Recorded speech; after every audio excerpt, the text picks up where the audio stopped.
Hey everyone, hope you're doing great. Welcome back to my channel. In today's video, we'll dive into what if Deku broke his limits accidentally? Smash that subscribe button, and be sure to peek at the description below. Let's begin. The air smelled of burning pine and impending death. It was a thick, cloying scent that coated the back of the throat, masking the natural earthiness of the mountain. Midoriya Izuku's lungs burned, not just from the exertion of sprinting up the mountainside, but from the sheer panic constricting his chest. The blue flames of the villains were spreading below, eating through the forest like a cancer. But up here, on the lonely cliff overlooking the chaotic sea of trees, the threat was singular. It was a wall of muscle. A towering, grinning nightmare of flesh and violence. Muscular, Izuku stood between the villain and the small, trembling form of Kota. The boy's cap had fallen off, revealing eyes wide with a terror so profound it looked like he had already accepted his own end.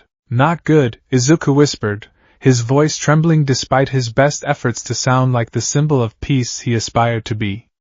This isn't good. His phone lay shattered in the dirt, crushed under the weight of the villain's initial strike. The connection to the Pussycats was gone.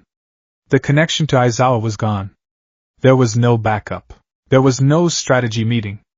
There was only the darkness of the night, the distant roar of blue fire, and the man standing 10 meters away who treated murder like a casual game of tag. You're going to save him?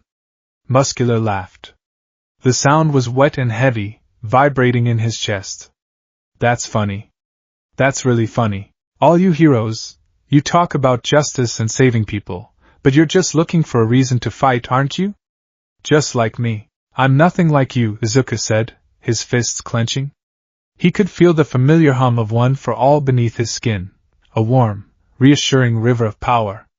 He dialed it to 5%. The green lightning sparked around his body, casting erratic shadows against the rock face. I'm going to take Kota, and we're leaving. Leaving?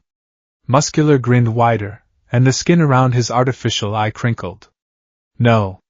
No, I don't think so. I was bored, kid. But you look like you might be fun to break. The villain moved. It wasn't speed, it was propulsion. Muscle's fibers erupted from his skin, wrapping around his limbs like oversized cables, thickening his silhouette until he looked less like a man and more like a tank made of meat. He launched himself forward. Izuku reacted on instinct. One for all, full cowl. He dodged to the left, grabbing Kota by the collar of his shirt and swinging him out of the impact zone. Muscular's fist hit the cliff face where they had been standing a fraction of a second prior. The sound was deafening, a thunder crack of stone being pulverized. Dust and gravel sprayed outward like shrapnel. Izuku rolled, skidding to a halt near the edge of the precipice. He shielded Kota with his body. Kota, get back! Get to the tree. Why? Kota's voice was small, choked with tears. Why are you doing this? Go away! Everyone just, go away, because I have to. Izuku screamed back, eyes fixed on the dust cloud. A massive hand swatted the dust away. Muscular stepped out, looking disappointed. You're fast. But you're weak. I can tell. That little spark of yours? It's pathetic. He charged again. This time, Izuku couldn't dodge. Kota was too close to the edge. If Izuku moved, the shockwave alone would send the boy tumbling into the abyss. I have to block it. Izuku grit his teeth. He channeled the power, feeling the veins in his right arm throb.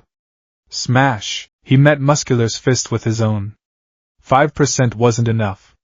He pushed it, feeling the strain on his bones, but it was like punching a mountain. The force of the impact traveled up his arm, compressing the joints, threatening to snap the radius and ulna like dry twigs. Muscular didn't even flinch. Is that it? With a casual flick of his wrist, Muscular surged more fibers into his arm. The force multiplied. Izuku was blasted backward, his heels carving furrows into the dirt. He slammed into the rock wall behind him, the breath driven from his lungs in a wheezing gasp. Midoriya! Kota screamed. Izuku slid to the ground, his right arm trembling uncontrollably. It wasn't broken, not yet, but the nerves were screaming. He looked up, vision blurring. Muscular loomed over him, blotting out the moon.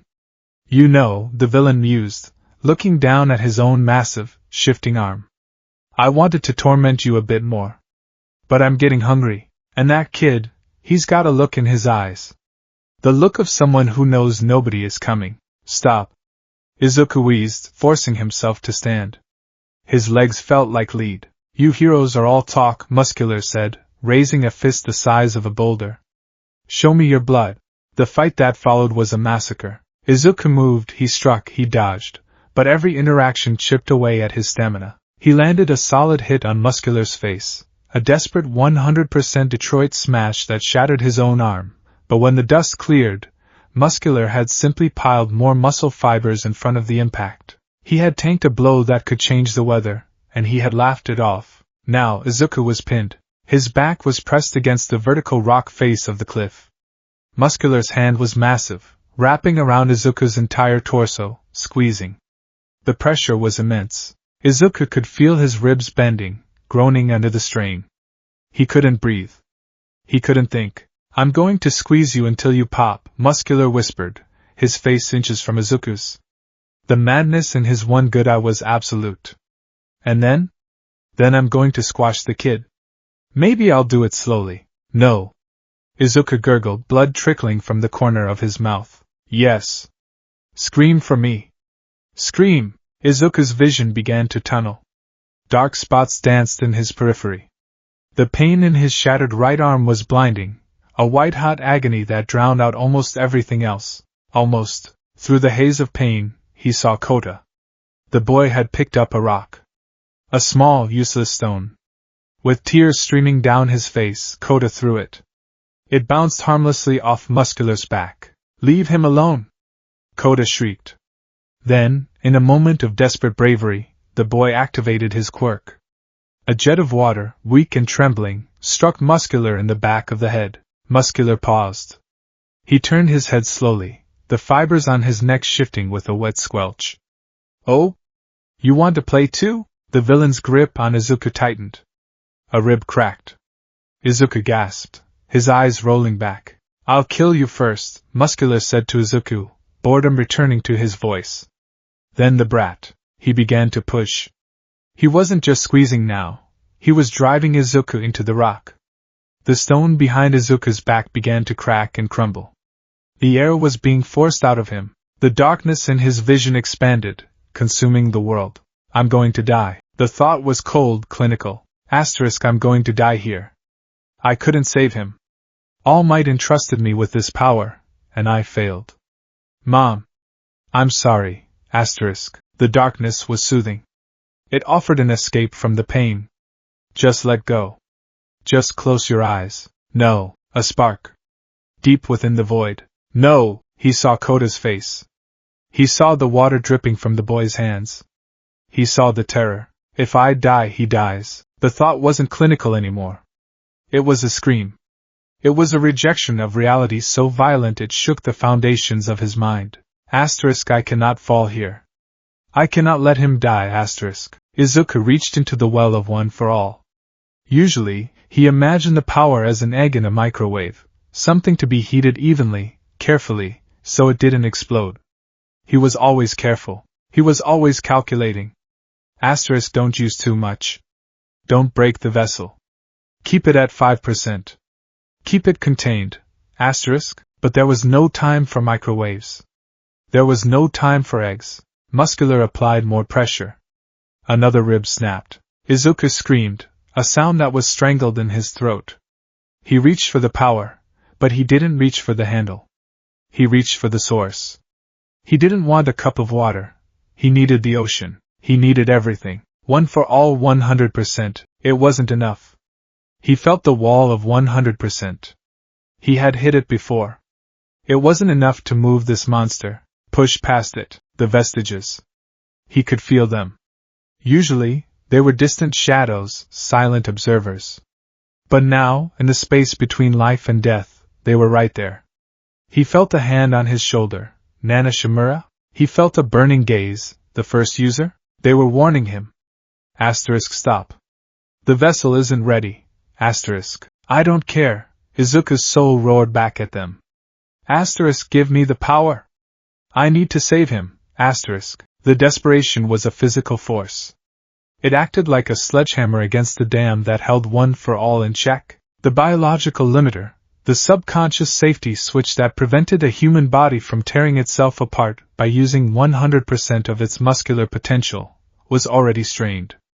But One for All was more than muscles. It was energy. It was a century of stockpiled power, compressed into a singularity, held back by a fragile psychological seal. Izuku didn't just turn the handle. He ripped the faucet out of the wall. Somewhere deep in his chest, something audibly snapped. It wasn't a bone. It sounded like a heavy chain parting under tension. A high-pitched, resonant ping that echoed in his inner ear. The vestiges screamed, and then the dam broke. The first thing Muscular noticed was the heat. It wasn't the heat of fire. It was the heat of friction, of air molecules vibrating so fast they ignited. The air around the boy's body shimmered. What?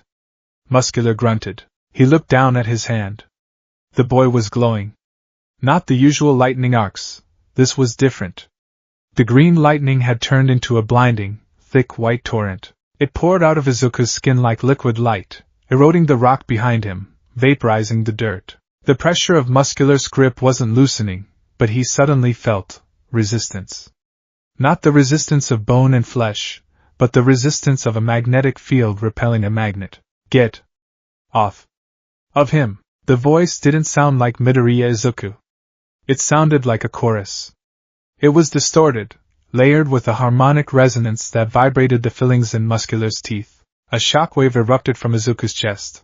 It was silent for a microsecond, a vacuum forming, and then, boom, Muscular was blasted backward. He didn't jump, he was thrown. The sheer kinetic force of the energy release tore his grip loose. He skidded across the clearing, digging his fingers into the earth to slow himself down, looking up with genuine confusion. What the hell is that? Izuku was standing, but he wasn't standing normally. He was hunched over, his arms hanging limp, his head bowed. The air around him was screaming. Great arcs of energy, thick as tree trunks, lashed out from his body, striking the ground and leaving vitrified, glowing craters. The boy's skin was cracking. Lines of brilliant, searing light traced their way up his neck, across his cheeks, down his arms. It looked as if he were a ceramic vase that had been shattered and glued back together with a star. His gym uniform was disintegrating, turning to ash where the energy concentration was highest. Midoriya? Koda whispered, taking a terrified step back. Izuku lifted his head. His eyes were gone. In their place were two pools of pure, blinding luminescence. Green, white, gold, swirling in a chaotic tempest. Tears evaporated before they could touch his cheeks. Power! Izuku choked out. He looked at his hands. The shattered bones in his right arm were forcibly realigning, grinding together with a sickening crunch as the energy held them in place like a splint made of lightning. Too much, it's too much. He had asked for the ocean. He had gotten the tsunami. The cup of his body had overflowed instantly. But because the limiter was broken, the flow wouldn't stop. The stockpile of 8 generations was emptying into a vessel that was only 15 years old. It was a singularity point event. Alpha. 1,000,000%? Izuku babbled, his mind fracturing under the sensory overload.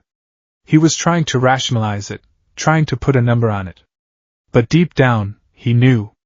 This wasn't a percentage. This was infinity. Muscular stood up, shaking off the dirt.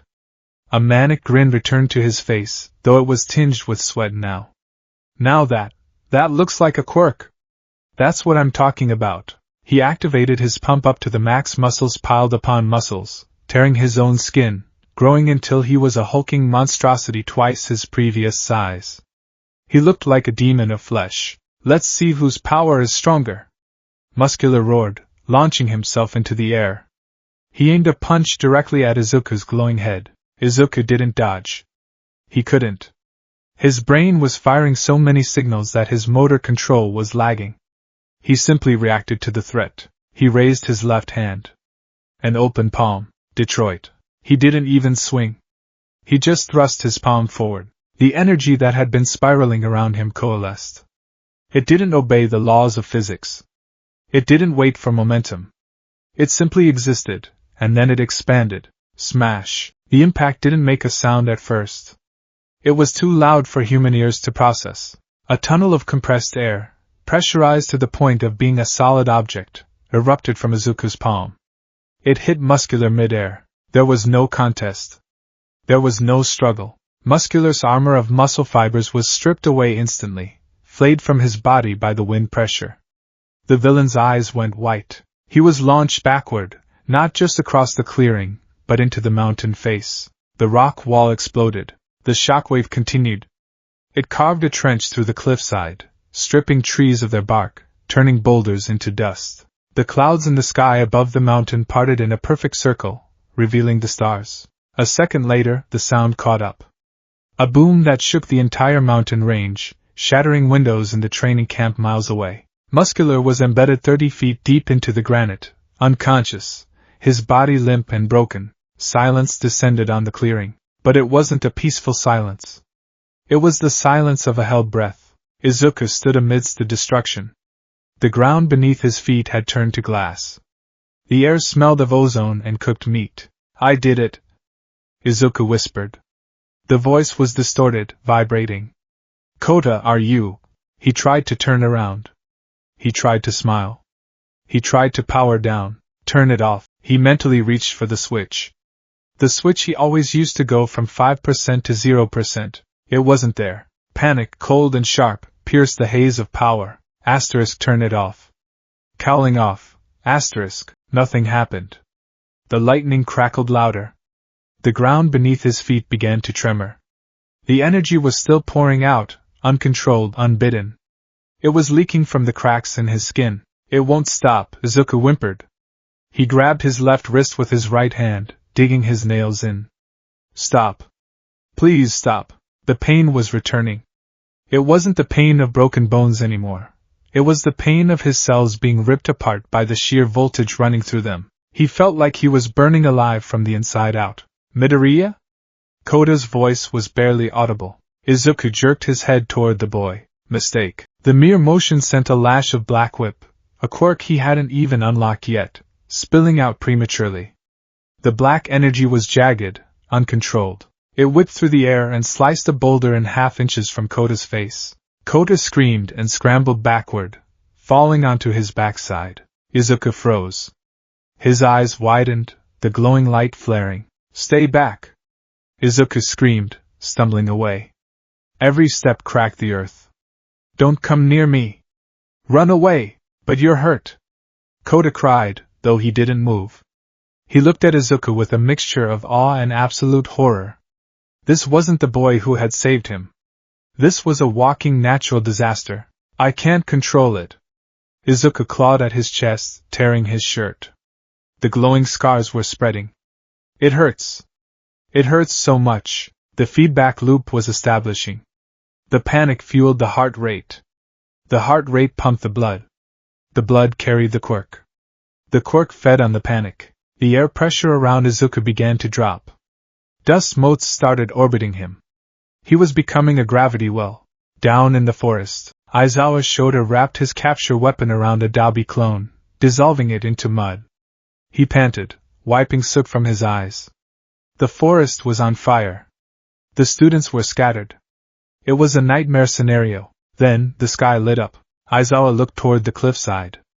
A pillar of white-green light pierced the heavens, followed seconds later by a shockwave that ruffled his hair and nearly knocked him off balance. The sound was like a bomb going off. "What in the—" Vlad King muttered, stepping up beside him. "Was that an explosion?" "No," Aizawa said, his eyes narrowing. He knew that color. He knew that feeling of pressure. It felt like all might, but wrong. Unstable. "That's Midoriya." "Midoriya? He has that kind of firepower?" "He shouldn't," Aizawa said grimly. That looked like a distress flare. Or a catastrophic failure. He took off running. "Handle the fire." "I'm going to the cliff." Back on the cliff, Izuku was on his knees. He was hyperventilating. The ground around him was cratered in a 5-meter radius. Every time he exhaled, a pulse of wind knocked small rocks away. He was gripping the earth, his fingers sinking into the stone like it was mud. Think. Think. Think. Image training. The egg. The egg is exploding. The microwave is melting. Asterisk. I need to close the lid. I need to seal it. Asterisk. But he couldn't find the lid. The singularity had breached the containment. The ghosts of the past users were swirling in his mind, a cacophony of voices. Too early. Boy, breathe. He broke the lock. Danger. Shut up. Izuku screamed, striking the ground. The impact sent a fissure racing toward the edge of the cliff. A chunk of the mountain, the size of a car, fell off into the darkness. Midoriya.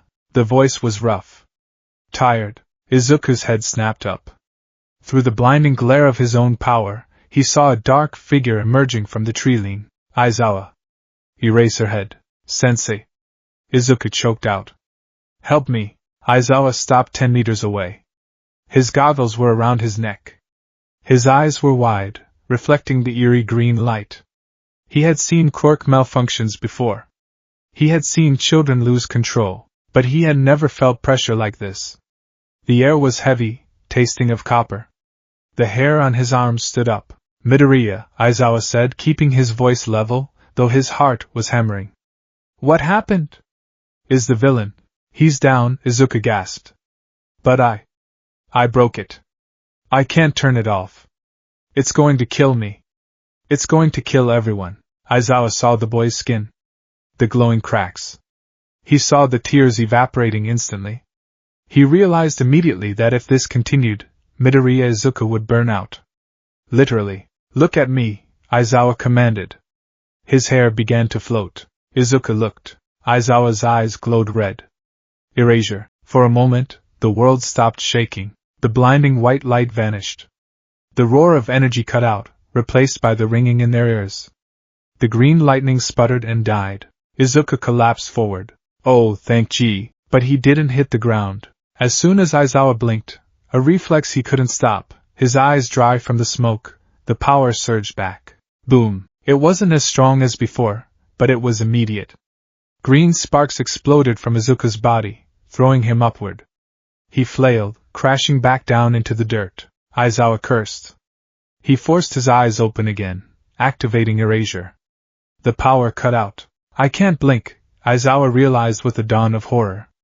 The second I let go, it reactivates at maximum output. It's not a conscious activation anymore. It's a leak. He sprinted forward, ignoring the intense heat radiating from the boy's body. He slid to his knees beside Izuku. Midoriya! Listen to me! Aizawa shouted, grabbing Izuku's shoulders.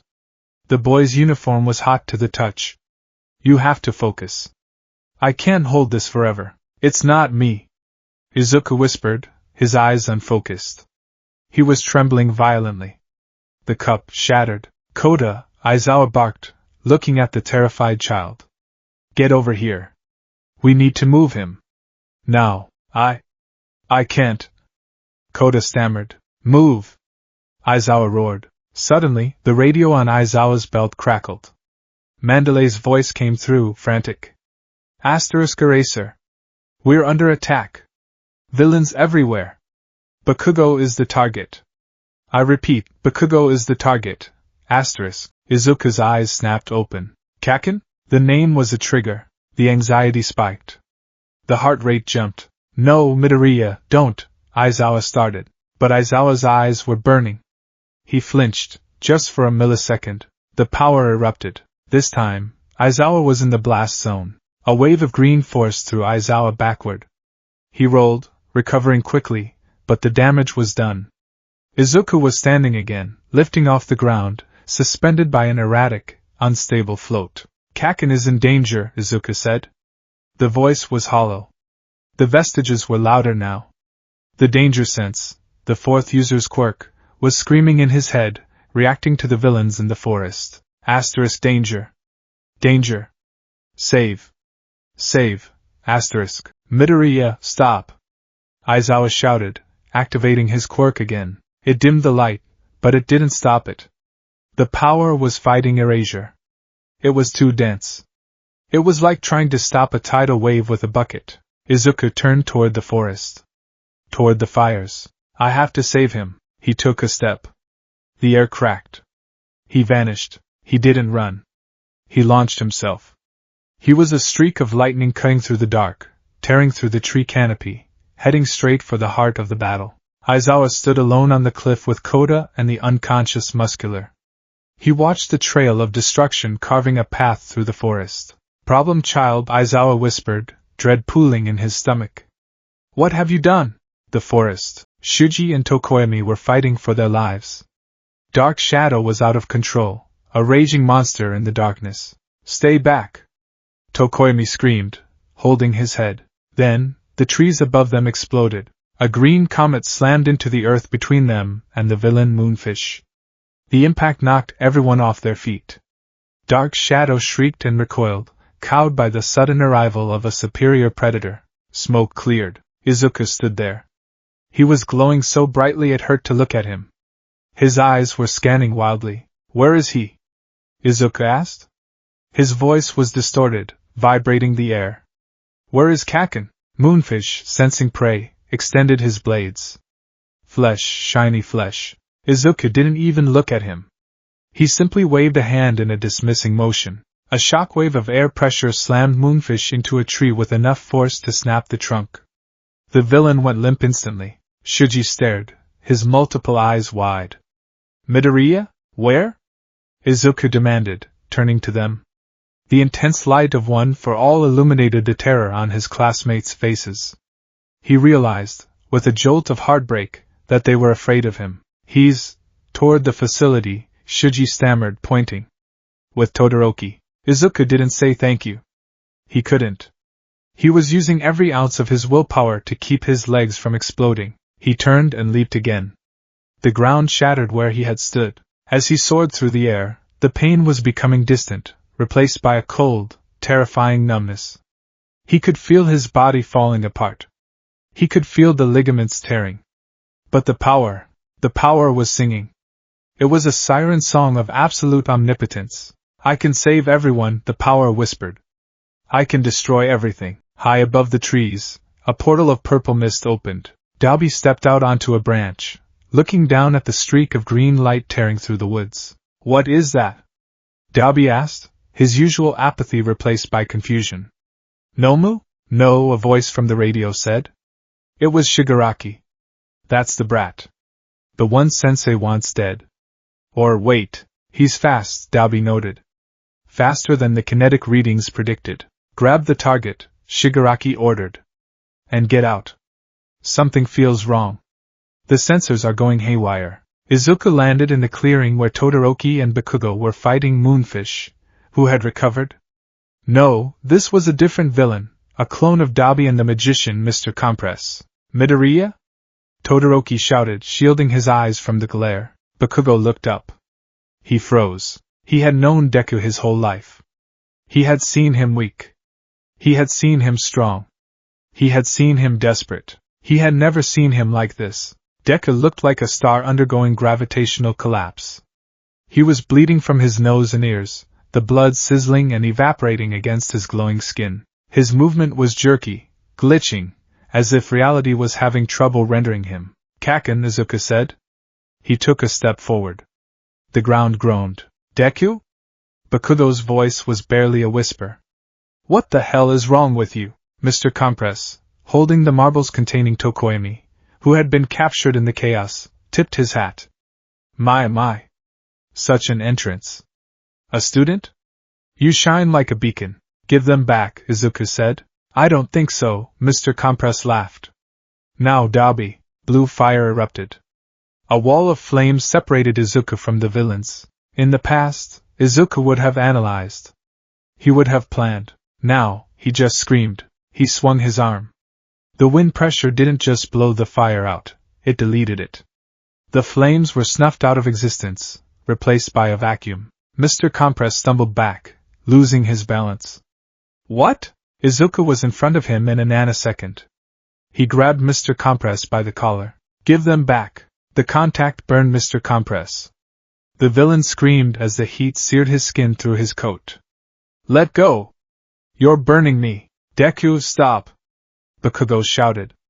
"You're going to kill him!" Izuku hesitated. The voice of his childhood friend cut through the roar of the vestiges. "Kill him? No. I'm a hero. I save people, but his hand wouldn't let go. Black whip tendrils were leaking out, wrapping around Mr. Compress's neck. Let go. Let go, he forced his hand open. It took everything he had. Mr. Compress dropped, gasping for air, clutching his burnt throat. He scrambled back, terrified. Monster! You're a monster! A warp gate opened behind the villains. Retreat! Dabi yelled, grabbing Bakugo by the neck. Kaken! Izuku lunged, but his body seized. The overload reached a critical peak. A spasm of agony shot up his spine. His vision went white. He stumbled, falling to his knees. Don't come, Deku! Bakugo yelled, his eyes wide with a mix of fear and concern he'd never shown before. Stay back! Dabi dragged Bakugo into the portal. Game over, hero. The portal closed. Izuku was alone in the clearing with Todoroki and the unconscious villains. He stared at the empty space where Bakugo had been. The silence returned. Then, Izuku screamed. It wasn't a word. It was a raw, primal release of frustration and power. A column of energy shot straight up from his body into the sky, punching a hole through the clouds, visible for miles around. Todoroki had to create a wall of ice just to shield himself from the heat. Midoriya! Todoroki shouted from behind the ice. Calm down! You're destroying yourself. Izuku couldn't hear him. He was drowning. The dam was broken, the water was rising, and he couldn't find the surface. He fell forward, his face hitting the dirt. The glow didn't fade. He twitched, electricity arcing off him into the ground. It won't stop, he sobbed into the earth. Why won't it stop? As consciousness began to fade, dragged down by the impossible weight of the universe's strongest quirk, Izuku realized one thing with crystal clarity. His life as a normal student was over. He was no longer just a vessel, he was a bomb. And the timer had just broken. The forest was not silent. It should have been, given the vacuum of all that had descended upon the clearing, but the air itself was screaming. It was a high-pitched, resonant whine, like the sound of a finger circling the rim of a crystal glass, amplified 1,000 times. It was the sound of reality groaning under a weight it was never meant to bear. Todoroki Shoto stood behind a rapidly melting wall of ice, his left arm raised to shield his eyes. The heat was unbearable. It wasn't the searing, aggressive heat of his father's flames, which sought to burn and consume. This was different. This was the heat of pure friction, of atoms vibrating so violently against one another that the atmosphere was igniting. In the center of the clearing, where the villain known as Mr. Compress and the Vanguard squad had been only moments ago, Midoriya Izuku lay face down in the dirt. But he wasn't touching the dirt. He was hovering 3 inches off the ground, suspended by a chaotic, roiling cushion of pressurized wind and green electricity. The earth beneath him was glowing a dull, molten red, vitrified into glass by the sheer energy leaking from his body. Midoriya, Shoto whispered, his throat dry. He stepped out from behind his ice wall. The ice didn't shatter, it simply ceased to exist, turning into steam that was instantly blown away by the updraft radiating from his classmate. Don't. The voice came from the ground. It was Midoriya's voice, but it was layered, distorted, as if 3 people were speaking in unison through a broken speaker. Don't come close. Midoriya convulsed. A lash of black energy, solid and jagged, whipped out from his back, striking a nearby pine tree. The tree didn't snap. It was obliterated, turned into sawdust in the blink of an eye. Shoto froze. He had seen Midoriya break his bones before. He had seen him push past his limits at the sports festival. But this? This felt less like a hero using a quirk and more like a reactor meltdown. Where are they? Shoto asked, shouting over the humming noise. Bakugo? Tokoyami? Midoriya didn't answer. He clawed at the ground, his fingers digging into the molten earth. He was hyperventilating, and every jagged intake of breath caused the light around him to flare brighter, washing out the colors of the night forest into a monochromatic nightmare of green and white. The escape. 300 meters away, skipping through the treetops, Mr. Compress clutched 2 small blue marbles in his pocket.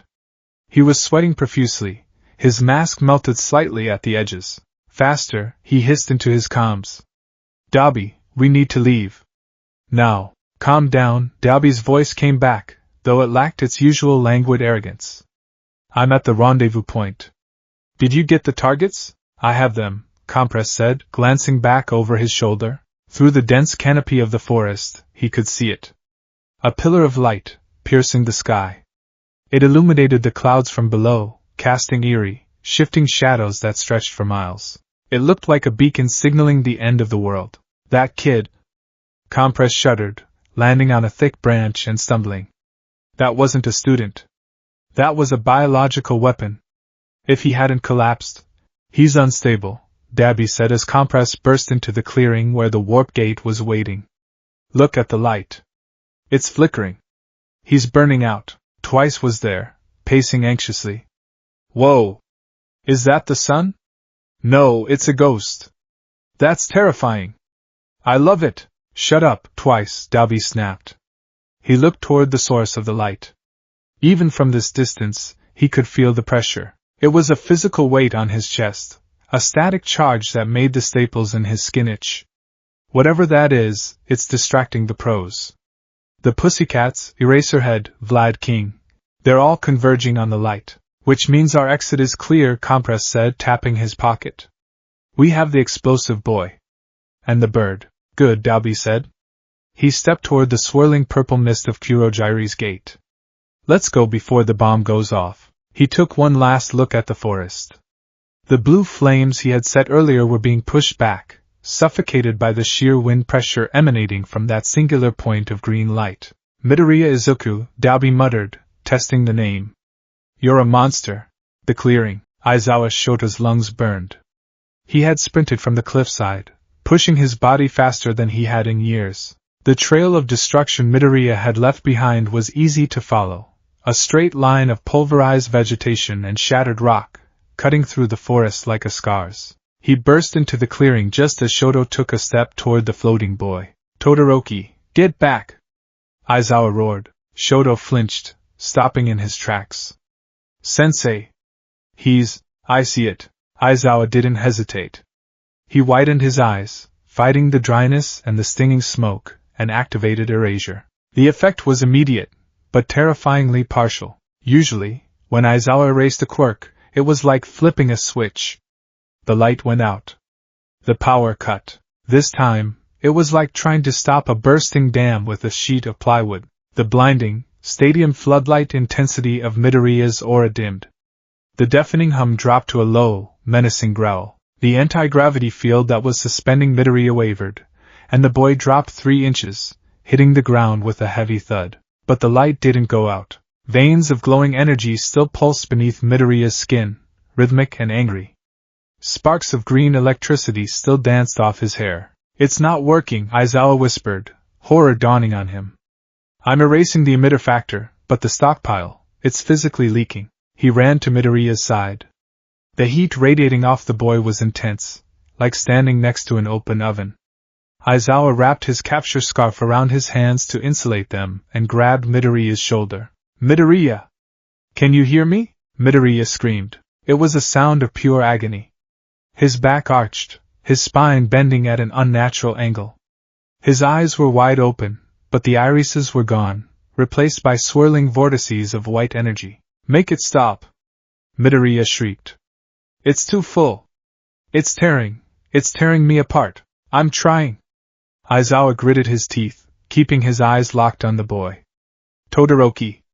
What happened to the villains? They escaped, Shoto said, his voice trembling. He looked shell-shocked. They took Bakugo.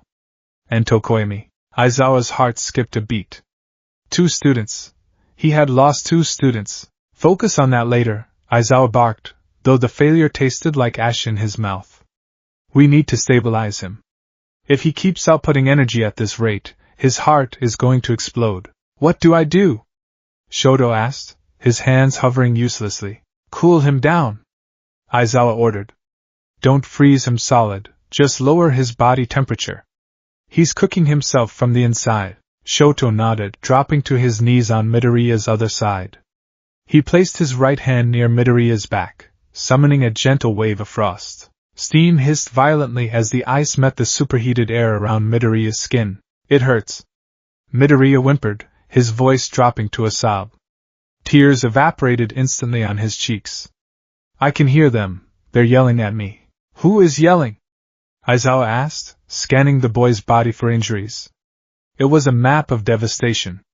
His right arm was purple and black, the bones clearly pulverized. His skin was covered in deep, red fissures that glowed from within. The ghosts, Midoriya gasped.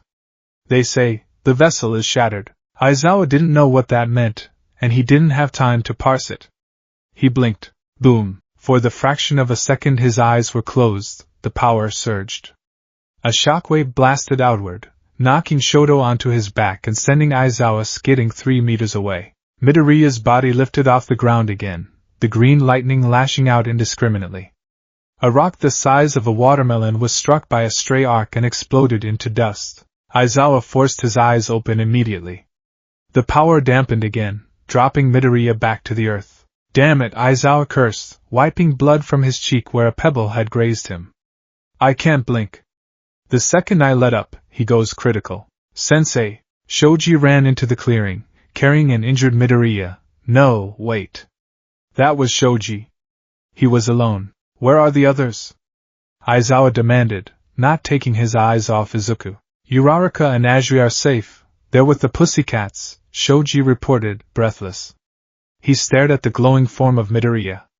Is that Midoriya? We need to move him, Aizawa said, ignoring the question. We can't treat him here. We need to get him to the facility, and then to a hospital with quirk suppression units. I'll carry him. Shoji stepped forward, extending 2 of his duplicate arms. Careful, Aizawa warned. He's radioactive. Not nuclear, but quirk energy. It's dense enough to cause burns. Shoji nodded grimly. He wrapped his arms in his own cloak and scooped Midoriya up. The boy was heavy.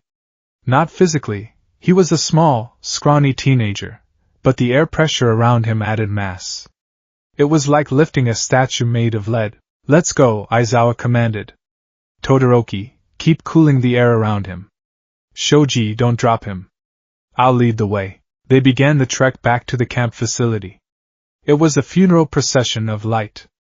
Every step Midoriya took, or rather, was carried, left a trail of disturbed particles in the air. The forest animals, usually loud at night, were silent.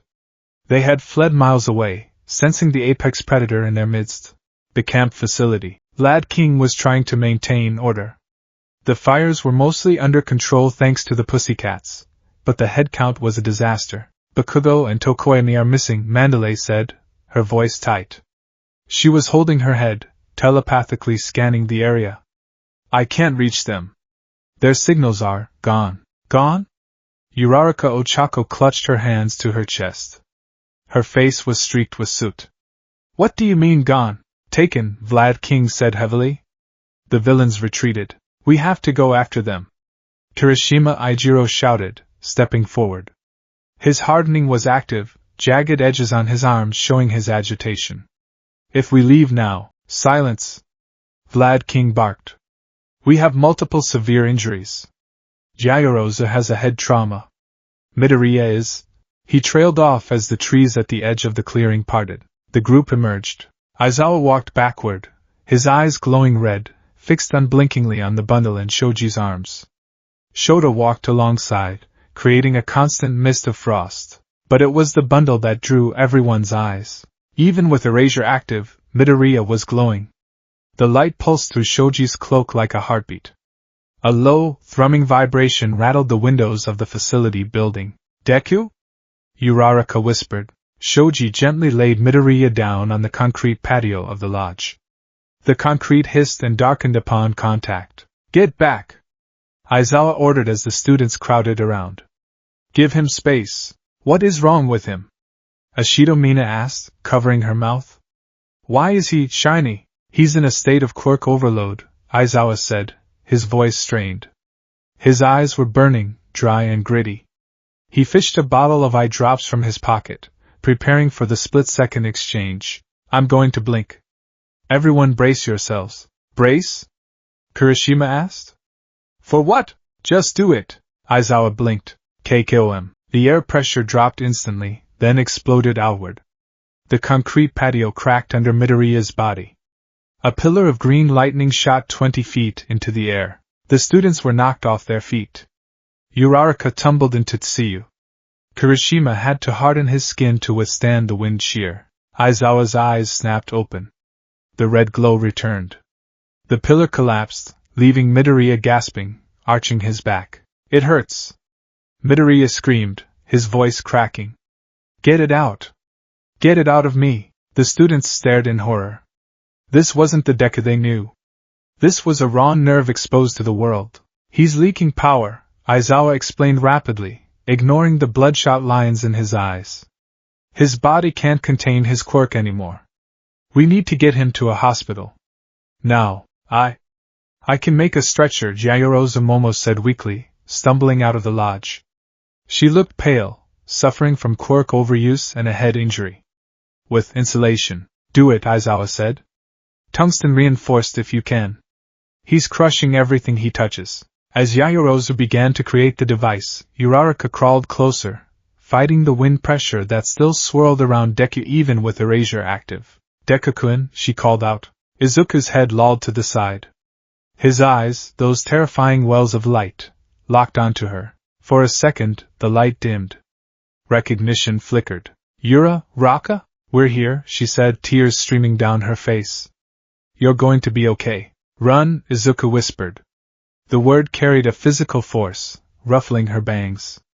I'm a bomb. Run away. No, she said stubbornly. She reached out. Don't touch him. Aizawa warned. She stopped inches from his hand. The heat was intense. The air between his skin and her hand was sparking with static. I'm sorry, Izuku sobbed, his body convulsing as another wave of power tried to fight Aizawa's erasure. I couldn't save him. I had the power. I had so much power, and I couldn't save Kaken. The despair in his voice was heavier than the gravity.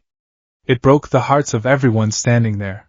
The drive. The ambulance that arrived 20 minutes later was a specialized armored transport designed for villain containment.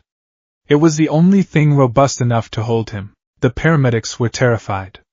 Their sensors were screaming. Bioenergy readings are off the charts, one paramedic shouted over the roar of the wind. His internal temp is 104 and rising. His heart rate is 200. He's going into cardiac arrest. He's not in cardiac arrest, Aizawa said, climbing into the back of the transport. His heart is pumping pure energy. If it stops, he dies. If it beats too fast, he explodes.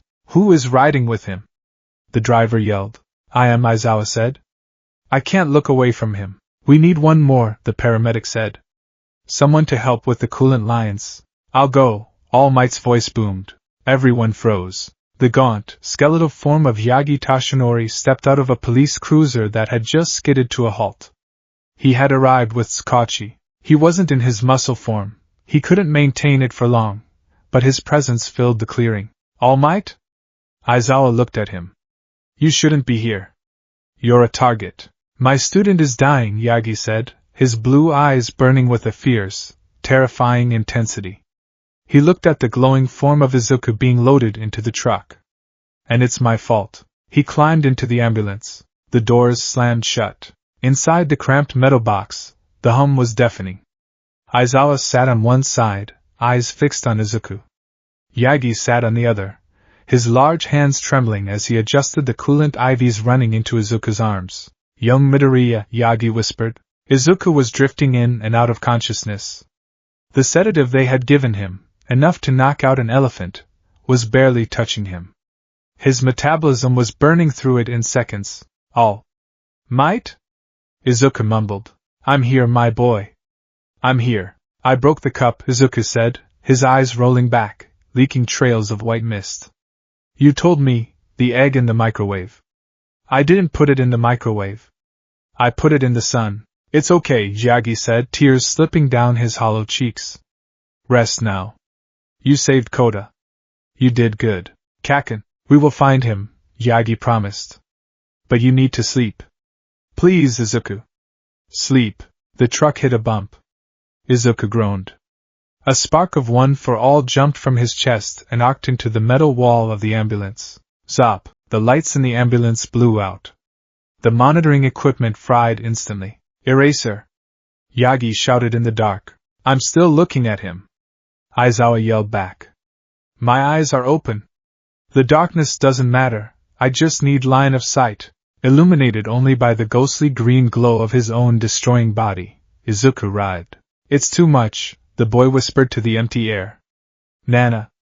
First, take it back. Please take it back. Yagi froze. He heard the names. He looked at Izuku's chest. He couldn't see it, but he could feel it. The connection. The torch he had passed on was now a raging inferno, and the previous holders of One for All were no longer silent whispers in the back of the mind.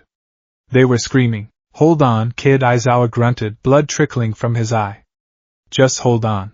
The hideout. Far away, in a dimly lit bar in Kamino Ward, Shigaraki Tamura sat on a bar stool, scratching his neck. The television was on, showing breaking news of the forest fire. They're back, Kurojairi said as the warp gate opened. The Vanguard action squad spilled out. They looked battered. Dalby looked annoyed. Toga looked exhilarated. Mr. Compress looked shaken. We got him, Dalby said, shoving a marble across the bar counter. Bakugo Katsuki. Shigaraki picked up the marble. He smiled beneath the hand covering his face. Good. A heavy blow to UA's pride. We also got a bird, kid, Compress said, putting another marble down. Bonus. And the other mission? Shigaraki asked. The brat? Midoriya? The room went silent. Muscular wasn't there. Moonfish wasn't there. Muscular is dead, Dalby said flatly. Shigaraki paused. Dead? Or close to it, Dalby corrected. We found the impact site. He was embedded in a cliff. It looked like he was hit by a meteor. Midoriya? Shigaraki scratched his neck harder. Flakes of skin fell. He did that, boss, Spinner said, stepping forward. The lizard man looked genuinely rattled. That kid, he isn't normal. Even for a hero. He was leaking. Leaking? He was a walking catastrophe, Dalby said, pouring himself a drink. He lit up the whole forest. If we hadn't left when we did, we wouldn't be having this conversation. We'd be ash. Shigaraki stared at the marble in his hand. On the other side of the room, in the shadows, a monitor flickered to life. The voice that came out of it was smooth, deep, and terrifyingly calm. A catastrophe, you say? All for One's voice filled the room. Shigaraki straightened up. Sensei. It seems, All for One mused, a hint of dark amusement in his tone, that my foolish little brother has finally lost his patience. The singularity has arrived sooner than expected. Singularity? Shigaraki asked. Power that grows too fast for the vessel to contain, All for One explained. Midoriya Izuku has broken the seal. He is currently the most powerful being on the planet. The villains in the room stiffened. However, All for One continued, power without control is just a bomb waiting to go off. He will likely die within the week. But if he doesn't, the monitor went static for a moment. If he doesn't, then the game has changed. We must accelerate our plans, Tamura. Break Bakugo Katsuki. We will need him. Central Hospital. The arrival was chaotic.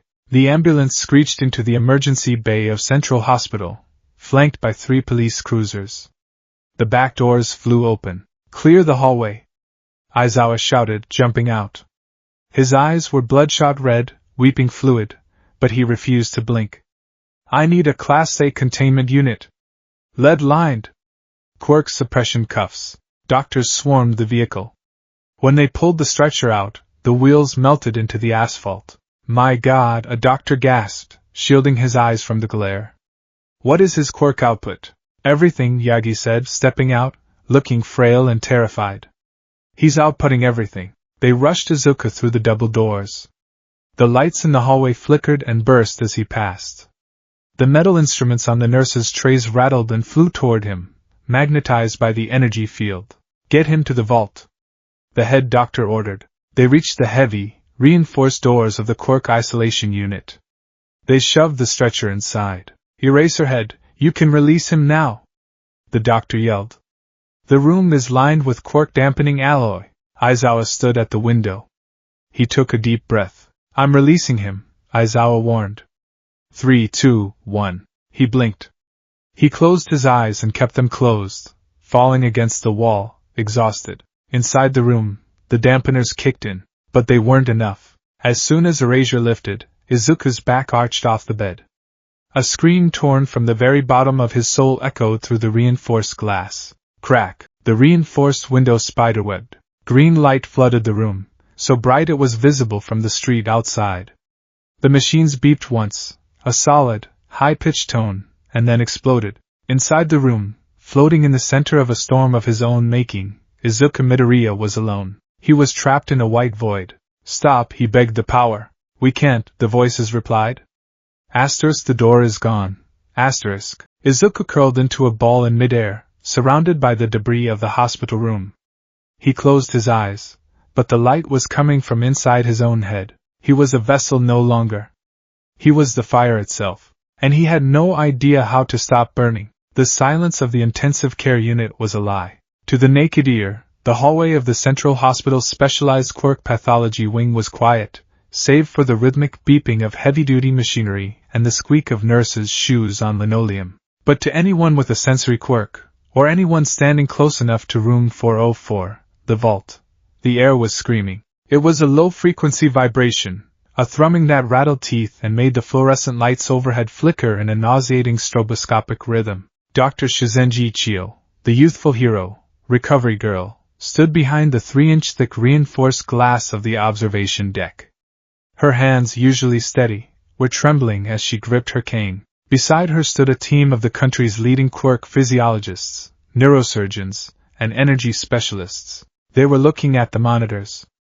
Or rather, they were looking at the static where the data should have been. We can't get a clear MRI, said Dr. Ishiyama, a specialist with a crystallization quirk that usually allowed him to see through dense matter. He wiped sweat from his brow. Every time we turn on the magnet, his bioelectric field fights it. The machine nearly tore itself off the bolts. What about the X-rays? Chio asked, her voice unusually small. Useless, Ishiyama replied, tapping the screen. Look, he pulled up a digital image. It was a whiteout. A starburst of exposure. In the center, barely visible through the glare of his own power, was the skeletal structure of Midoriya Izuku. His bones. Chio whispered, leaning in. They aren't knit, Ishiyama said grimly. Look at the right arm. The radius and ulna were pulverized. Comminuted fractures. By all rights, the arm should be a bag of jelly. But look closely. Chio squinted. Between the shards of bone, there were thin, glowing filaments. Is that connective tissue? No, Ishiyama said. It's energy. Pure, solidified one-for-all energy. It's acting like a splint. It's holding the bone fragments in suspension, forcing them into alignment. The same is happening in his legs, his ribs, and his spine. Chio felt a chill run down her spine that had nothing to do with the hospital's air conditioning. You're saying his quirk is healing him? I'm saying his quirk is holding him together, Ishiyama corrected, his tone grave. He is currently a marionette made of broken porcelain, held together by high-tension wires. If the energy stops flowing, gravity takes over. He falls apart. Then we keep him sedated, a nurse suggested from the back. Keep him under until the bones heal naturally. We can't, Chio snapped, turning around. Don't you understand? Healing takes stamina. My quirk works by accelerating the body's natural healing process using the patient's own stamina. But this boy, she gestured to the glowing figure in the isolation room. He is burning calories faster than a nuclear furnace just to contain that power. If I use my quirk on him, it will kill him instantly. He has no reserves left. He is running on fumes. A heavy silence fell over the room. Inside the vault, Midoriya Izuku lay on a bed made of non-conductive ceramics. He was strapped down with tungsten carbide restraints lined with quirk-suppressing polymer, but the restraints were vibrating. Even in a medically induced coma, the boy glowed. Veins of emerald and white light traced the Lichtenberg figures, lightning scars, that now covered his arms and right side of his neck. The air around him shimmered with heat haze. He wasn't resting. He was warring. The waiting room. Yagi Tashinori sat in a plastic chair that was too small for his frame, even in his emaciated, skeletal form. His elbows rested on his knees, his face buried in his large, bony hands. He felt like a ghost, a specter haunting the scene of his own crime. Down the hallway, he could hear the hushed whispers of Aizawa and the police chief, Tsurigami. They were discussing cover stories. Gas leaks. Villain attacks. Anything to explain why a 15-year-old student had turned into a tactical nuke in the middle of a forest. But Yagi wasn't listening to them. He was listening to the fire inside him. One for All was agitated. Usually, the embers of the power that remained within him were a warm, comforting presence, a dying hearth fire that reminded him of what he used to be. But since last night, since the moment he saw the pillar of light pierce the sky over the training camp, the embers had changed. They were screaming. He could feel the vestiges. He couldn't hear their words. He had never been able to fully access the realm within the quirk, but he could feel their intent. It was a sensation of panic, of walls breaking, of a floodgate shattering under the pressure of an ocean. I did this, Yagi thought, his fingers digging into his scalp. I gave him a power that was too old, too strong. I told him to clench his buttocks and yell smash. I didn't teach him how to carry the weight of the world. I just dropped it on his shoulders. All Might? The voice was soft, trembling. Yagi froze. He knew that voice. He dreaded hearing it more than the voice of All for One himself. He slowly lifted his head. Standing at the entrance of the waiting room was Midoriya Inko. She looked small. Smaller than usual. Her coat was buttoned wrong, as if she had dressed in the dark. Her hair was messy. Her eyes were red, swollen, and wide with a terrified question she was too afraid to ask. Bakugo Mitsuki stood behind her, a hand on Inko's shoulder, looking uncharacteristically somber and subdued. Mrs. Midoriya, Yagi croaked. He tried to stand, but his legs felt weak. He forced himself up anyway. Where is he? Inko asked. Her voice didn't waver, but tears immediately spilled over her lashes. Where is Maizuku? He is in the ICU, Yagi said. He couldn't look her in the eye. He is alive. But? Inko took a step forward. She grabbed the lapels of Yagi's oversized yellow suit. Is he hurt? Is he broken again? Yagi looked down at the woman. He remembered sitting in her living room, promising to protect her son. Promising to train him. To keep him safe. He is in critical condition, Yagi whispered. His quirk, it went out of control. Inko let out a sound that wasn't quite a sob. It was a gasp of pure pain. She slumped, and Mitsuki caught her. Out of control? Mitsuki asked sharply, her eyes narrowing at Yagi. What does that mean? The kid's quirk is just super strength, right? Like yours? How does strength go out of control? It's complicated, Aizawa's tired voice cut in. Yagi looked up. Aizawa was walking toward them. He looked like he had aged 10 years in one night. His eyes were hidden behind dark glasses, but the red irritation was visible at the edges. He was still wearing his hero costume, stained with soot and dirt. Mrs. Midoriya, Aizawa said, bowing deeply. I am Aizawa Shota, Izuku's homeroom teacher. I failed to protect your son. There are no excuses I can offer that will suffice. Inko straightened herself, wiping her face with her sleeve. I want to see him. Please, you can't go in the room, Aizawa said gently. It's dangerous. The energy levels are high. But we can take you to the observation deck. Inko nodded frantically. Take me? Please. Yagi watched them go. He wanted to follow. He wanted to kneel and beg for forgiveness. But his feet were lead. The vessel is shattered, the feeling in his chest whispered. You broke him. Inside the void, there was no up. There was no down. There was only the storm. Izuku was floating in a hurricane of colors. Usually, when he dreamed of One for All, it was a dark, misty void.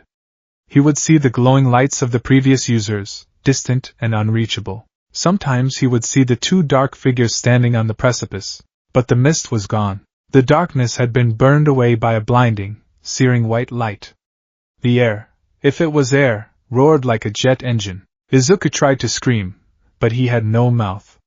He was just a consciousness, a speck of dust caught in a tornado. Too early. The voice boomed from everywhere and nowhere. It sounded like Nana Shimura. The seal was biological, a safety valve. He ripped it off. That was the first user. His voice was thin, sharp, panicked. Izuku felt himself being tossed around. He saw visions flashing before him, rapid-fire images that weren't his. A man with white hair reaching out. A woman floating in the sky, smiling while crying.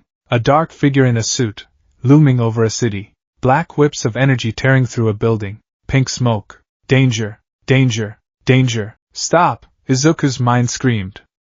It's too loud. He felt a hand grab him. It wasn't a physical hand. It was a construct of will. He looked down, or what he perceived as down, and saw the vestige of the fifth user, Lariat. The man was made of green mist, but he was solidifying, becoming sharper, more defined. Grab hold, kid, Lariat's voice roared over the wind. Don't let the current take you. What's happening? Izuku cried out. Why won't it stop? You broke the damn faucet, Lariat yelled. Asterisk the singularity point. We weren't supposed to cross it yet. Your body isn't ready, asterisk. I had to save him, Izuku argued, the memory of Kota's terrified face cutting through the chaos. I had to. We know, another voice. Nana Shimura appeared, her cape fluttering violently in the psychic wind. She looked sad. Asterisk we know, Toshi, no Izuku. You did what a hero does. But the price, asterisk. She looked around at the raging storm of energy. The price is the container, she said. Asterisk the power has outgrown the cup. Now it's spilling everywhere. Asterisk. How do I stop it? Izuku begged. Asterisk I can feel my body out there. It hurts. It feels like I'm burning. Asterisk. You can't stop it, the first user said, stepping out of the light. His green eyes were piercing. Asterisk the limiter is gone. You cannot close a door that has been taken off its hinges. Asterisk. Then what? You have to ride the storm, the first user said. Asterisk if you fight it you will shatter. You must become the eye of the hurricane. Calm. Absolute zero. If you panic you explode. Asterisk. Asterisk I can't. Asterisk. You must. The command hit Izuku like a physical blow, and then, he woke up. The awakening. The transition from the void to reality was not gentle. It was like being thrown out of an airplane without a parachute and hitting the ground. Gas. Choking. Tube in throat. Izuku's eyes snapped open. Loud. The world was deafening. Beep beep beep beep. The heart monitor sounded like a jackhammer pounding directly into his eardrum. Whoosh. The central air conditioning sounded like a tornado siren. HUMMM. The electric lights overhead buzzed like a swarm of angry hornets inside his skull. Gah! Izuku tried to gag, to cough the intubation tube out of his throat. Sensory overload. His skin felt wrong. The bedsheets felt like sandpaper made of diamonds. The air touching his skin felt heavy, thick, like he was submerged in syrup. He instinctively tried to move his hand to his throat. Crunch. He didn't mean to grip the bedrail. He meant to lightly touch it. But his fingers closed around the tungsten carbide rail and crushed it like it was made of wet clay. The metal groaned and snapped. Alarms blared instantly. He's awake! Patient is awake! Voices. Too loud. Screaming. Izuku squeezed his eyes shut. The light was too bright. It pierced through his eyelids. He could see the blood vessels in his own eyes. He could see the dust motes floating in the air, glowing with residual energy. Calm, the first user's voice echoed in his head. Be the eye of the storm. Izuku froze. He forced himself to stop thrashing. He forced his lungs to accept the rhythm of the ventilator. Asterisk too much input. Dial it down. Dial it down. Asterisk. He imagined a volume knob. He tried to turn it. The knob was stuck, rusted over. He mentally shoved it. The noise dampened slightly. The light grew less searing. The door to the room hissed open. Midoriya! Don't move! It was Recovery Girl. Her voice was sharp, commanding. Izuku opened his eyes again. He saw her standing in the doorway, wearing a heavy lead apron. Behind her were nurses in hazmat-style suits. A doctor rushed forward and carefully removed the tube from his throat. Izuku gagged, coughing violently. A spark of green electricity flew from his mouth with the cough, scorching the doctor's glove. The doctor flinched back in terror. Izuku's voice was a wreck. It sounded like gravel grinding together. Sorry, don't speak, Recovery Girl ordered, stepping closer but keeping a safe distance. Don't try to move. Do you know where you are? Hospital, Izuku rasped. He looked at his arms. They were strapped down, but the strap on his right arm was loose because the rail it was attached to had been crushed. His arm was wrapped in heavy bandages, but beneath the gauze, he could see the glow. A steady, rhythmic pulse of green light. My arm is shattered, Recovery Girl said bluntly. And yet, it is currently functioning because you are unconsciously holding the pieces together with telekinesis and energy output. If you stop, you will likely lose the limb. Izuku stared at her. Lose it? Midoriya, she said, her expression softening just a fraction, revealing the deep worry underneath. You broke the limiter. Do you understand what that means? Your body is no longer containing one for all, it is channeling it. Constantly. I can't turn it off, Izuku whispered. He tried. He mentally reached for the switch. It was gone. The river was flowing, and there was no dam. We know, she said. We have you on heavy suppressants, but your body is metabolizing them in seconds. You are currently in a state of continuous 100% output, leaking from every pore. Izuku felt the panic rising again. 100%? Constantly? The room began to vibrate. The glass of the observation window rattled. The crushed metal of the bedrail began to float, hovering inches from his hand. Calm down! Recovery Girl shouted, banging her cane on the floor. Midoriya! Look at me! Breathe! Danger! Danger! You are hurting them! The fourth user's quirk, danger sense, stabbed into his brain. It was a feedback loop. He was the danger. The sense was warning him about himself. I can't. Izuku grabbed his head. The float was kicking in. His legs lifted off the mattress. All might! Recovery Girl yelled toward the hallway. Get in here! He needs an anchor. The anchor. The door opened again. Yagi Tashinori stepped in. He had to duck to fit through the reinforced frame. He looked terrible. His eyes were sunken, dark circles bruising the skin beneath them. His suit hung off him like a shroud, but when he saw Izuku floating above the bed, surrounded by a halo of destructive energy, his expression hardened into one of resolve. Young Midoriya, Yagi said. His voice was deep, resonating in his chest. It cut through the mechanical noise of the room. Izuku looked up. Tears welled in his glowing eyes, evaporating instantly into steam. All might. Izuku sobbed. I broke it. You gave it to me, and I broke it. No, Yagi said, walking forward. The nurses tried to stop him, but he brushed past them. He walked right into the energy field. His clothes rippled from the wind pressure. His hair blew back. He could feel the static electricity prickling his skin, 1,000 tiny needles. It hurt. It felt like standing inside a microwave. You didn't break it, Yagi said firmly. You evolved it. You survived, my boy. You survived. I'm dangerous, Izuku cried. Look at me. I can't touch anything. I'll kill someone. You won't, Yagi said. He reached the side of the bed. Don't touch me. Izuku screamed, curling into a ball in midair. Stay back. Yagi ignored him. He reached out his hand. He needed to ground the boy.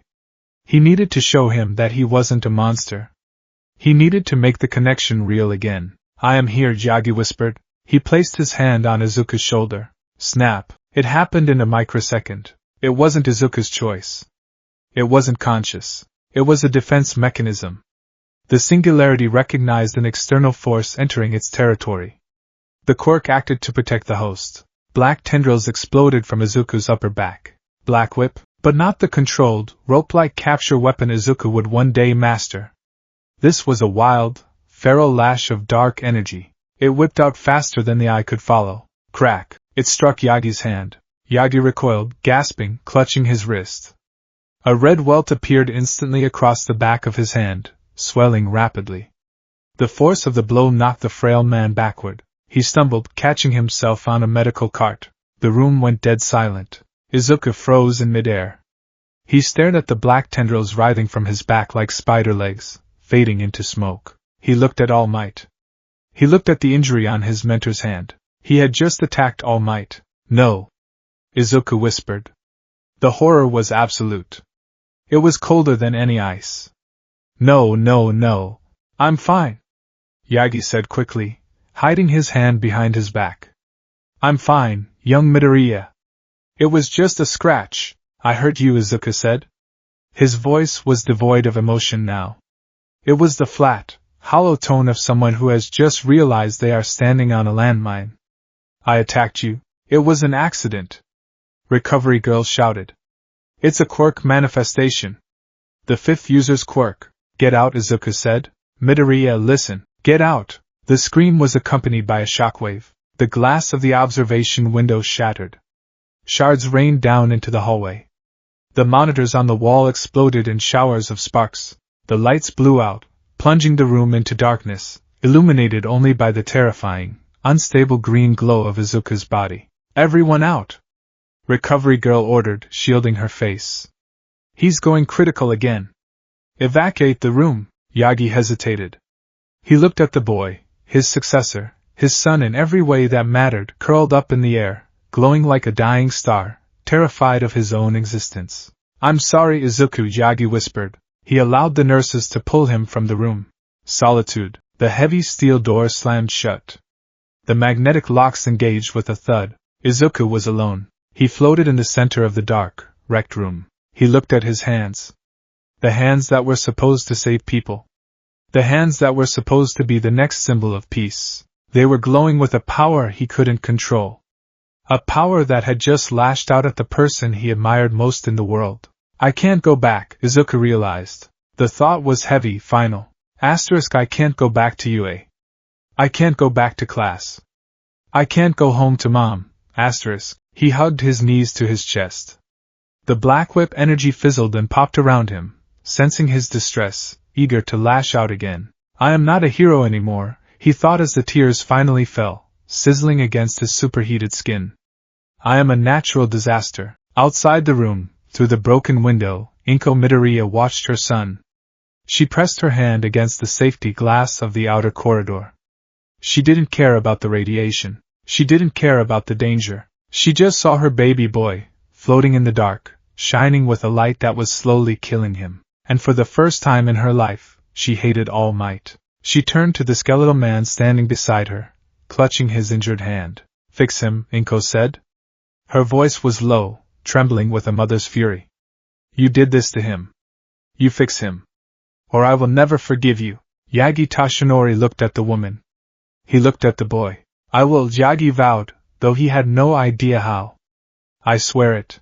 Inside the room, the heart monitor on the floor, miraculously still working, beeped a steady, frantic rhythm. Beep, beep, beep. It was a countdown. And no one knew how much time was left on the clock. The sedation didn't feel like sleep. Sleep was a soft, warm blanket, a gradual descent into nothingness. This was different. This was a chemical abyss. As the heavy dose of quirk-suppressant barbiturates flooded Midoriya Izuku's veins, the world didn't fade to black. It faded to static. The beep of the heart monitor stretched into a long, distorted drone. The white ceiling of the isolation unit dissolved into a flurry of gray snow. Then, the floor dropped out. He was falling. He wasn't falling through air. He was falling through time. Through memory. Through power. The sensation was physical, a vertigo so intense it would have made him vomit if he had a body. But he didn't have a body here. He was just a consciousness, a spark of self-awareness plummeting into the core of a star. Do not fight the current, a voice whispered. It sounded like the wind. It sounded like a roar. Izuku tried to grab onto something, anything. He reached out with phantom limbs. He felt textures brushing against his mind, the roughness of a brick wall, the slickness of rain, the warmth of a hero's cape, the searing heat of a fire. Where am I? He hit the bottom. There was no impact, only a sudden, jarring shift in gravity. He was standing. He opened eyes that didn't exist. The vestige world. He had been here before. During the sports festival, it had been a shadowy, indistinct corridor lined with the glowing, silent figures of the past users. It had been spooky, ethereal, quiet. Now it was a war zone. The shadows were gone. The mist had been burned away by a blinding, strobing aurora of energy. The sky, if there was a sky, was a swirling vortex of green and gold clouds, moving at time-lapse speeds. Lightning, thick and jagged, arced continuously from the clouds to the ground, striking with sounds like artillery fire. Crack boom. The ground beneath Izuku's feet was shaking. It looked like obsidian, slick and black, but it was cracking, revealing veins of molten gold underneath. "Hello?" Izuku called out. His voice was snatched away by the wind. A gale-force hurricane was blowing through the realm. It wasn't air, it was pure will. It tore at him, threatening to unravel his very sense of self. He looked around for the users. He saw them. But they weren't standing in their regal, silent line anymore. They were struggling. To his left, the fifth user, Daigoro Banjo, was bracing himself against the wind, his leather jacket flapping violently. He was holding onto a pillar of black stone that was crumbling. "Hold the line!" Banjo roared, his voice barely audible over the storm. Black whips of energy lashed out from his body, anchoring him to the ground. Further back, the fourth user, Haiku Shinomori, was on his knees, hands pressed over his ears. Pink smoke billowed around him, reacting to the chaotic atmosphere. Danger. Danger. Danger, asterisk. The warning was palpable, a headache that throbbed in the air itself. "What is happening?" Izuku screamed, stumbling forward. "Why is it like this?" "Because you broke the seal, ninth." Izuku spun around. Standing in the center of the chaos, relatively stable but looking grave, was a thin man with long white hair. He wore simple, ragged clothes. His green eyes were sharp, piercing through the storm. Yoichi Shigaraki, the first user. Beside him stood a tall, powerful woman with dark hair and a cape that flowed like liquid ink. Nana Shimura. She looked sad. Infinite sadness etched into her features. "First," Izuku gasped. "Nana, we told you," Nana said, her voice carrying a strange echo, as if she were speaking from underwater. "We warned you. The vessel wasn't ready. I had to." Izuku shouted back, the defensive anger rising instantly. Muscular was going to kill Kota. He was going to kill me. I didn't have a choice. "There is always a choice," Yoichi said softly. He stepped forward. The ground didn't crack beneath his feet. He seemed to float slightly above the devastation. "But you chose the path of the martyr. You chose to shatter the glass to let the water out." Yoichi gestured to the sky. "Look up, Izuku." Izuku looked. In the center of the swirling vortex, there was a hole. A jagged, ugly tear in the fabric of the dreamscape. It looked like a window that had been smashed from the inside. Through the hole, blinding white light was pouring in, or pouring out. It was hard to tell. "That," Yoichi said, pointing a slender finger, "is the singularity." "The singularity?" Izuku repeated. "Quirks are like muscles," Nana explained, stepping up beside the first. She placed a hand on Izuku's shoulder. It felt warm, grounding. "They grow. They mix. They evolve. One for all is unique. It stockpiles power. With every generation, the core grows denser, hotter, heavier. By the time it reached Yagi," Yoichi continued, "it was a raging fire. By the time it reached you, it was a sun. Your body," Nana said gently, "is the cup. The vessel. We, the vestiges, the quirk factor itself, created a biological limiter. A lid on the cup. It's the subconscious barrier that stops you from using 100% and blowing your arms off. It keeps the core stable. But against that villain," Yoichi said, his eyes narrowing, "you didn't just push against the lid. You panicked. Your desire to save that child was so intense, so desperate, that you bypassed the safety mechanisms entirely. You didn't unlock the door, ninth. You blew the wall down." Izuku stared at the hole in the sky. "So, the power is just spilling?" "It is flooding," Banjo yelled from his spot near the pillar. "We're trying to hold it back. We're trying to regulate the flow. But the dam is gone, kid. You're getting everything. All the stockpile, all the kinetic energy, all the quirks. That's why Black Whip came out?" Izuku asked, remembering the horror of attacking All Might. "That's why I heard All Might?" The corks are part of the core, Nana said. Usually, they are locked away until your body is ready. But with the limiter gone, they are leaking out. Black whip. Float. Danger sense. They are all trying to manifest at once through a body that can barely handle the base strength. Izuku looked down at his hands in the dreamscape. They were glowing. Cracks of light were forming on his skin even here. How do I fix it? Izuku pleaded. Tell me how to put the lid back on. Silence. The storm raged, but the vestiges went quiet. Nana looked away. Yoichi looked down. You can't, Yoichi said. The words hit Izuku harder than Muscular's fist. What? You cannot unbreak a glass, Yoichi said.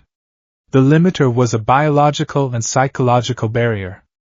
It is gone. You are now permanently connected to the full output of One for All. But I'll die, Izuku whispered. Recovery girl said I'm burning out. She said I'm a bomb. You are a bomb, Nana said. She turned to him, gripping both his shoulders. Her eyes were intense, demanding. But bombs don't just explode, Izuku. They explode when they are triggered. Triggered? Emotion, Nana said. One for All responds to the heart. It responds to will. When you are angry, it spikes. When you are scared, it spikes. When you are desperate to save someone, it surges. Izuku remembered the forest. The spike when he saw Kota. The spike when he heard Bakudo's name. The spike when Aizawa was threatened. So. Izuku trembled. You're saying, if you want to live, Yoichi said, his face inches from Izuku's, and if you want to stop hurting the people around you, you must do the hardest thing a hero can do. What? You must feel nothing. Izuku blinked. Nothing? You must be the eye of the storm, Yoichi commanded. Absolute zero. No anger. No fear. No sorrow. No joy. Any fluctuation in your emotional state will act as an accelerant to the fire. That's impossible. Izuku shouted. I'm human. I'm me. I worry about my friends. I want to save people. If you worry, you will crush them with gravity, Nana said, her voice cracking. If you try to save them with passion, you will incinerate them with heat. You have to be a machine, Izuku, a vessel of pure, cold logic.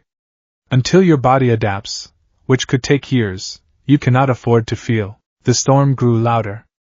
The hole in the sky widened. They are waking you up, Banjo warned, his form flickering.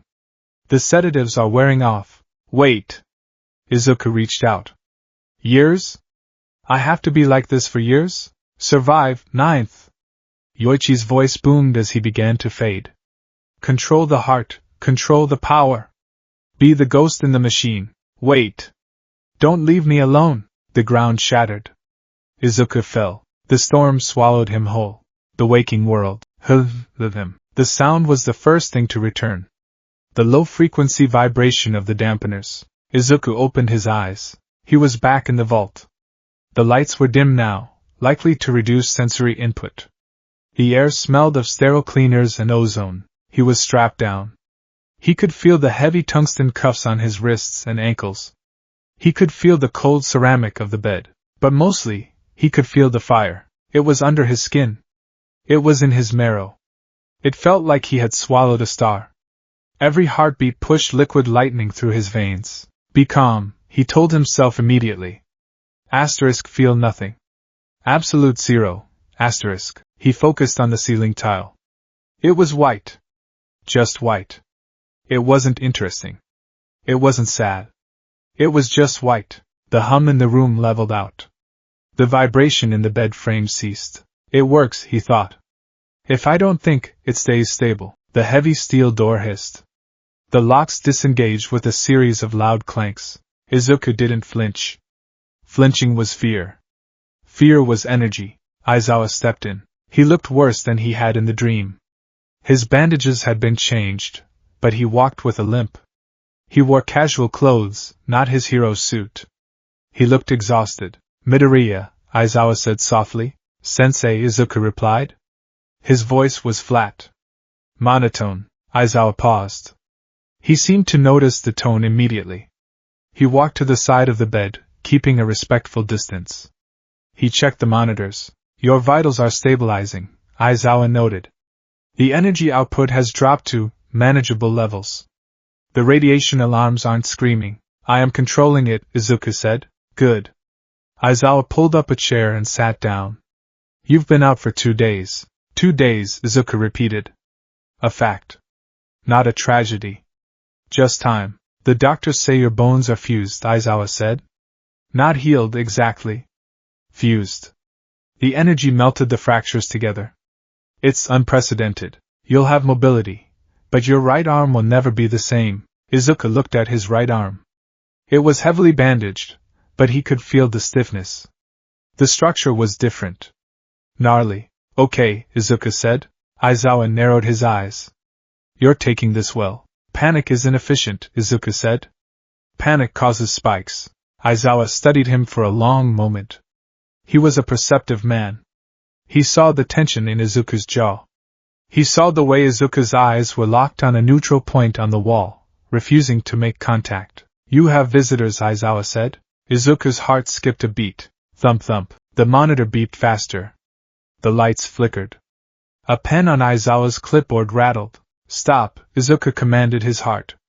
Asterisk don't feel. They are just people. Asterisk. Who?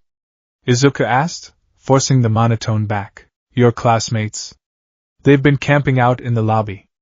The hospital staff threatened to call the police, but Ida talked them down. Aizawa sighed. I can only let a few in. And only for 5 minutes. If the alarms go off, I'm pulling the plug. Is it safe? Izuku asked. That depends on you, Aizawa said. Can you handle it? Izuku closed his eyes. He visualized a glacier. Cold. Immovable. Dead. Yes. The reunion. The door opened again. Izuku expected a rush of noise. He expected them to burst in, but they didn't. They walked in slowly, hesitantly. Uraraka Ochako, Ida Tenya, Kirishima Aijiro, Todoroki Shoto, Ajiri Tsuyu. They were wearing street clothes. They looked clean, but tired. Their eyes were wide as they stepped into the room. They saw him. They saw the heavy restraints. They saw the 4 lines carrying glowing blue fluid. They saw the scars, jagged, tree branch patterns of discoloration that crept up his neck and disappeared under the hospital gown. Deku-kun, Uraraka whispered. She brought her hands to her mouth. Izuku looked at her. Asterisk she looks sad. She has been crying. I made her cry. Asterisk. Asterisk warning. Emotion detected. Guilt. Asterisk. The air pressure in the room dropped. A plastic cup on the bedside table cracked. Izuku mentally stomped on the guilt. He looked at her face and reduced it to geometry. Round face. Brown eyes. Water. Hello, Uraraka-san, Izuku said. His voice was robotic. The group flinched. They weren't expecting that tone. Midoriya, Ida stepped forward, his movements stiff. We are relieved to see you awake. The doctors said your condition was unique. Unique is one word for it, Kirishima said, trying to force a smile. He was holding a plastic bag. We brought you a melon. Musk melon. Super expensive. Yayarosa bought it, obviously. He held up the melon like a peace offering. Thank you, Izuku said. He didn't smile. He couldn't. If he smiled, he might cry.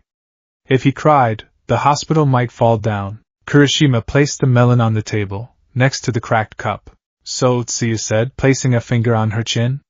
You're really shiny, Karo. It is the excess energy, Izuku stated. My body cannot contain it. Right. Tsuyu trailed off.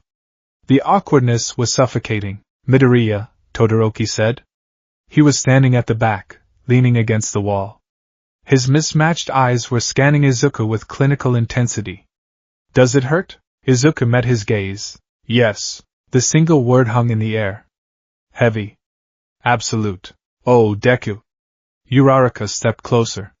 She reached for the bedrail. Don't touch it, Izuku said sharply. She froze. It is ceramic, Izuku explained, his voice returning to the flat effect.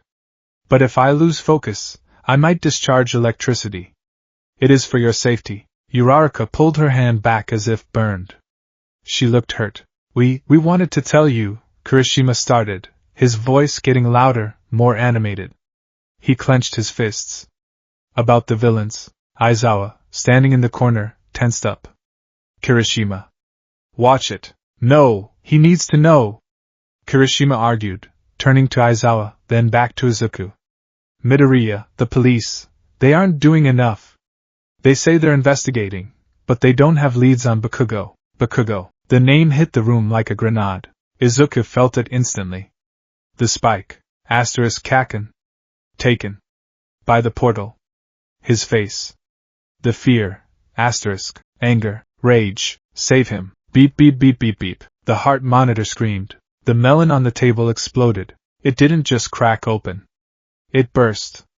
The inside of the fruit was vaporized by a sudden pulse of pressure, sending sticky orange pulp splattering across the walls, onto Ida's glasses, onto Uraraka's cheek. The bed shook violently, the ceramic legs grinding against the floor tiles.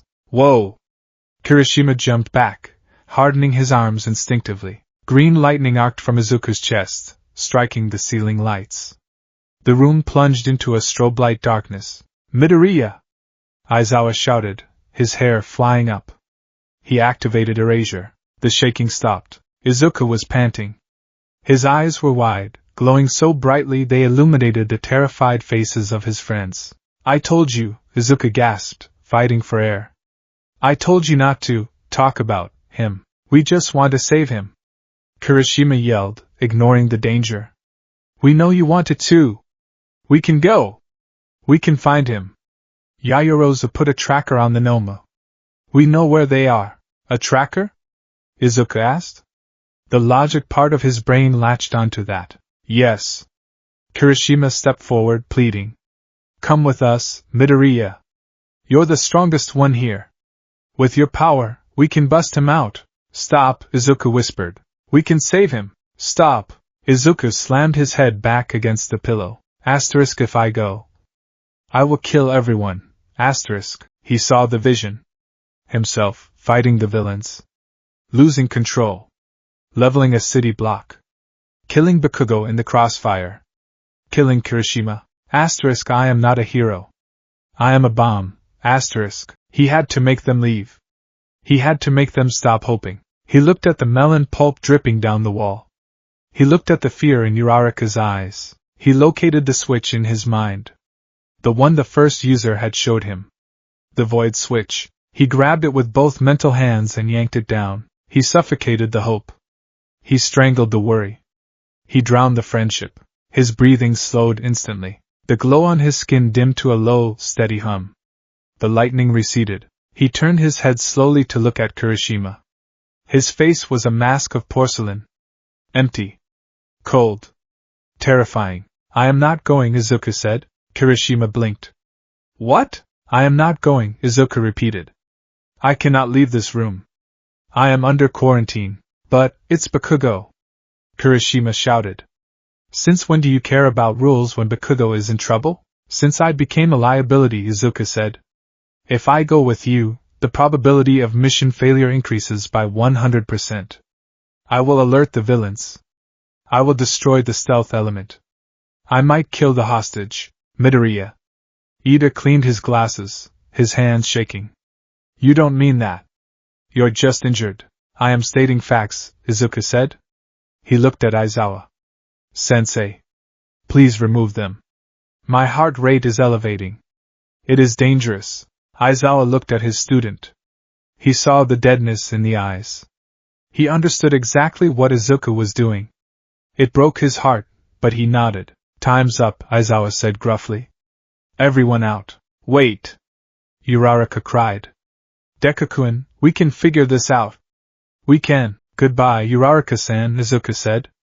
He turned his head away, staring at the white wall. He refused to look at them as they were ushered out.